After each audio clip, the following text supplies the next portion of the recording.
Iran અને Israel વચ્ચે ચાલી રહેલી યુદ્ધની પરિસ્થિતિના કારણે હાલ સમગ્ર વિશ્વ છે એ સફર કરી રહ્યું છે.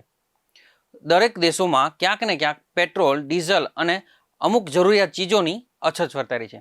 એમાં પણ ખાસ કરીને ઈરાને જે છે એ પોતાનો સમુદ્ર જે છે એ લોકોને યુઝ માટે બંધ કરી દીધો છે.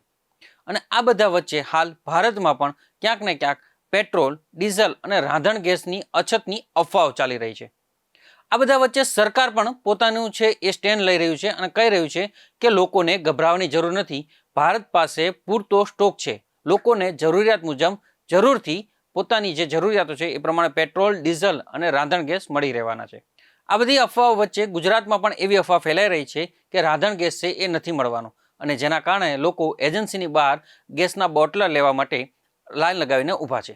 ત્યારે ગુજરાતના મુખ્યમંત્રી ભૂપેન્દ્ર પટેલે એક જાહેરાત કરી છે અને તેમણે જાહેરાત કરતા કહ્યું છે કે લોકોને ગભરાવાની જરૂર નથી. તો મુખ્યમંત્રી ભૂપેન્દ્ર પટેલે શું જાહેરાત કરી અને તેમણે પોતાની જાહેરાતમાં શું કહ્યું, આવો જાણી વિગતવાર આ અહેવાલમાં. નમસ્કાર, આપ જોઈ રહ્યા છો બેનિફિટ ન્યૂઝ અને હું છું મહેશ. આપણે સૌ અત્યારની પરિસ્થિતિને જે પ્રમાણે વૈશ્વિક પરિસ્થિતિ સર્જાઈ છે એ પરિસ્થિતિમાં કોઈ તકલીફ અત્યારે છે નહીં, પણ આપણે એકબીજાની વાતો ક્યાં તો કોઈક એક જણના હિસાબે આપણે બધા દોડીએ એવું ન કરતા કોઈને ઘેર બેઠા જે બોટલ મળે છે ગેસની એમાં ક્યાંય તકલીફ પડે એવી નથી. એટલે એના પાછળ દોડધામ કરવાની જરૂર નથી.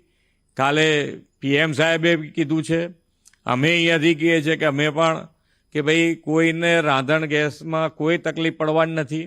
એટલે ક્યાંય લાઇનમાં દોડાદોડ કરીને ખોટી રીતે ઊભું કરવાનું, જે શાંતિ છે દોડવાનો કોઈ પ્રયત્ન કરે તો એમાં આપણે સપોર્ટ ના કરીએ.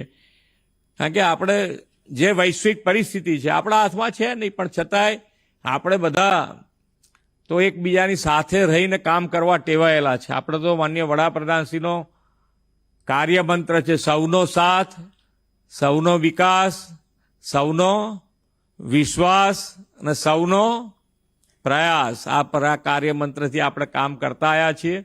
આપણી પાસે અત્યારે નેતૃત્વ પણ છે કે કોઈ પણ મુશ્કેલી હોય તો એની અંદરથી ખૂબ સારી રીતે બહાર નીકળાય એવા નેતૃત્વના આપણી પાસે છે.